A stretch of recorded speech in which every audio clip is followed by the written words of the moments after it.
రాష్ట్రం నుంచే referral hospital అది పట్టించుకోరా? మరి రెండేళ్లలో ఏంటి మీరు ఉద్ధరించింది రాష్ట్రాన్ని అడుగుతున్నా. మెడికల్ కాలేజీలు కట్టలేదు, పారేస్తారు. కొత్త డాక్టర్లు అక్కర్లేదు రాష్ట్రానికి. ఇవాళ పెట్రోల్ రేట్లు పెరిగితే విచ్చలవిడిగా అసలు మామూలు చీటీ పాటే, వెనకటి రోజుల్లో చీటీ పాటలు ఉండేవి, మార్గదర్శిలో ఉండేది, లేకపోతే శ్రీరామ్ చిట్స్లో ఉండేవి, ఇంకా చాలా చిట్లు ఉన్నాయి ఇప్పటికీ ఇవాళకి కూడా. అందులో కూర్చుని పాట పాడుకుంటారు. నా పాట 14,000, నా పాట ఇట్లా. పెట్రోల్ డీజిల్ రేట్లు చీటీ పాట పాడినట్టుగా రోజు 2 రూపాయలు. ఇవాళ పొద్దున్నే పేపర్ చూడంగానే మీడియా గ్రూప్లో వస్తాయి, ఇవాళ 93 పైసలు, ఈరోజు 2 రూపాయలు బాటా రేట్లు, 2 రూపాయలు 80 పైసలు. అంటే ఒకసారి పెంచితే ఇలా పేక్ వస్తారు జనం అని అర్థం అవుతుంది. కాబట్టి స్లోగా కొడతారనమాట, స్లోగా. మామూలుగా సిగ్గు లేకుండా చంద్రబాబు నాయుడు గారి పార్టీ పేరు నానిగాడు అప్పుడు మాట్లాడాడు, మాకేం సంబంధం. కొడాల నానిగాడు అప్పుడు మాట్లాడాడు, మాకేం సంబంధం అన్నారు. కేంద్ర ప్రభుత్వం అన్నారు. ఇప్పుడు మరి ఎవరికి సంబంధం? మాకేం సంబంధం? అరే డబుల్ ఇంజిన్ సర్కార్ అని ఏడిచారు కదా మీరు. పైన మేమే, కింద మేమో పొడి చేస్తామన్నారుగా. ఇప్పుడేమో మామూలు పరుసులకు పొడి చేస్తున్నారు మొత్తం అంతా. సామాన్యులు జేబులు కన్నవేస్తున్నారు కదా మీరు.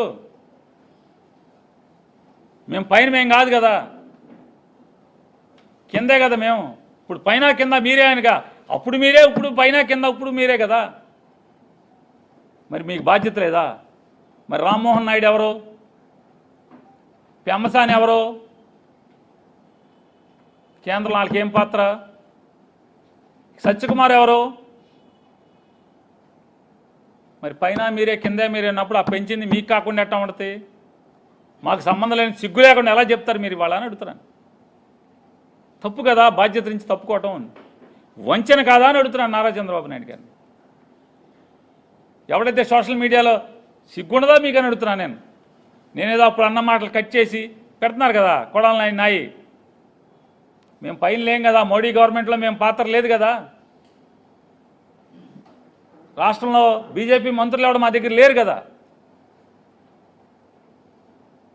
మరి పైన మీద, కింద మీరే, పైన మీరే అని చెప్పని జనాలు ఇట్లా నలగొట్టేస్తున్నారు కదా మీరు. అసలు మామూలుగా గానగలో తెస్తారు, మామూలుగా ఏరుశనక్కాయలోంచి వీటిలోంచి మామూలుగా నూనె తీసేస్తారు. అసలు మామూలుగా ఆ బయటకు వస్తే అదంతా పొడి పొడిగా ఉంటుంది. అంతకన్నా దారుణంగా మామూలు చెరుకు మిషన్లో చెరుకు పిప్పి అట్టా బయటకు వస్తే జనాలను అట్ట లాగేస్తున్నారు కదా బయటికి. మొత్తం సొమ్మంతా లాగుతున్నారు కదా. మమ్మల్ని తాకట్టు పెట్టి అప్పులు చేస్తున్నారు కదా. అంటే ఎంత దౌర్భాగ్య స్థితి అంటే రెండేళ్ళు ఏమి చేశామో చెప్పుకోలేక గొడ్డల పార్టీ. ఎవరిది గొడ్డల పార్టీ? అసలు మాకు సంబంధం లేకుండా నిజంగా మీకు ఎంత అంటే అది తెలుగులో బాగోదు, దాన్ని ఏదో అంటే అంటే ముతకతా మాట్లాడితే బాగోదు. కానీ నిజంగా అంటే పాలిష్డ్గా మాట్లాడితే మీకు నిజంగా నైతికత ఉంటే, బాబాయ్ గొడ్డలి నిజంగా బాబాయిని అబ్బాయే చంపాడు, సిగ్గు శరం లేదా మీకు అంటున్నా అబ్బాయిని లోపల ఇట్టాకి? గుండెకాయ లేదా? కలేజా లేదా? అమిత్ షా దగ్గరికి వెళ్ళి జగన్ లోపలే అడుక్కోవటం ఎందుకు? మీరు వేయచ్చుగా. కడప ఆంధ్ర రాష్ట్రంలో ఉంది కదా, పులివెందుల ఆంధ్ర రాష్ట్రంలో ఉంది కదా.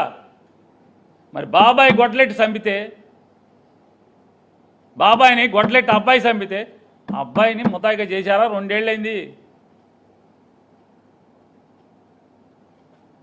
మీరు జగన్మోహన్ రెడ్డి గారు మీ ప్రభుత్వం ఉండగా మీరు దాడులు జరిగినాయి జగన్మోహన్ రెడ్డి గారు మీ మీద, మీ ప్రభుత్వంలో. దాన్ని గేలిగా చేసి, హేళన చేసి, అంటే మీడియా చేతిలో ఉంది, సోషల్ మీడియా చేతిలో ఉంది కాబట్టి మీ ఇష్టం, మీరేదంటే అదే, మీరేది చేస్తే అదే ప్రజలు నమ్ముతారని మీరు అనుకుంటున్నారు.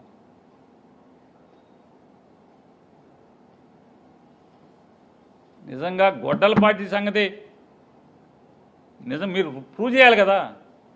మా పార్టీ ఎవరిని చంపిందో, ఎవరిని నరికి చంపిందో లోపల వేయాలి కదా. ముద్దాయిలు ఎవరున్నారు? వైఎస్ఆర్ కాంగ్రెస్ పార్టీ వాడు. ఎవడు మేము చంపి వేశారు మీరు? మమ్మల్ని ఎవరిని వేశారు? జగన్ గారిని వేశారా? ఎవరిని వేశారు? నీచంగా మీరు ఇంకా దిగజారి మాటకి బాబాయ్ గొడ్డలి అంటారు. మీది కదా తండ్రి కొడుకులది తడిగొడ్డల పార్టీ. మీ తడిగొడ్డ పార్టీ కాదా అంటున్నా. తడిగొడ్డలతో గొంతులు కోసే పార్టీ మీది. రామారావు దగ్గర నుంచి, పిల్లనిచ్చిన మామ దగ్గర నుంచి ఓట్లేసిన జనం దగ్గర నుంచి, మిమ్మల్ని నమ్ముకున్న వాళ్ళ దగ్గర నుంచి, కార్యకర్తల దగ్గర నుంచి, జెండా మోసిన కార్యకర్తలతో సహా తడిగొట్టలతో గొంతులు కోసే పార్టీ మీదే కాదా? మీ తడిగొట్ట పార్టీ కదా. మీరు తడిగొట్ట పార్టీ అయ్యండి, మళ్ళీ ఇంకా మమ్మల్ని గొడ్డల పార్టీ అని మాట్లాడతారు. మీరు ప్రభుత్వంలో ఉన్నారు, మేము లేం కదా ప్రభుత్వంలో. మరి జగన్మోహన్ రెడ్డి గారు ఇన్ని గొడ్డల హత్యలు చేసి ఉంటే ఎందుకు మీరు చర్యలు తీసుకోవట్లేదు? లోపల వేయలేకపోతున్నారు. మీ దగ్గర ఆధారాలు ఉంటే వేయాలి కదా. దేవుడు సిగ్గట్లేదు అసలు మీకు. అసలు నిఘా వర్గాలు చెప్తే ఆయనేమో పడుకుంటాడు వెళ్ళి. ఇప్పటంలో గవర్నమెంట్ స్థలంలో ప్రహరీ గోడ కొడటానికి రోడ్డు వైడనింగ్లో అని చెప్పని, రోడ్డు వైడనింగ్లో ప్రభుత్వ స్థలంలో ప్రహరీ గోడ కొడతంటే టాప్ ఎక్కి మరి ఊరేగుతావు. ఏమయ్యా, నీ కోసం 10 ఏళ్ల నుంచి నానా గడ్డి కరిచి చెమటోడ్చి రూపాయి సంపాదించుకున్నటువంటి, నీ కోసం ప్రాణాలు పెట్టినటువంటి జనసేన కార్యకర్త ఇల్లు దుర్మార్గంగా మా ఊళ్ళో మంత్రి కుల రవీంద్ర లంచం ఇవ్వలేదని పడగొడితే రావా అని అడుగుతున్నాను. టాపిక్ రావా? మా ఊరు టాప్ కాదు కదా అసలు. మామూలుగా ఎక్కడికి విమానం పైన ఎక్కి రావాలి కదా, విమానం మీద ఎక్కి రెక్క మీద ఎక్కి రావాలి కదా మా ఊరు.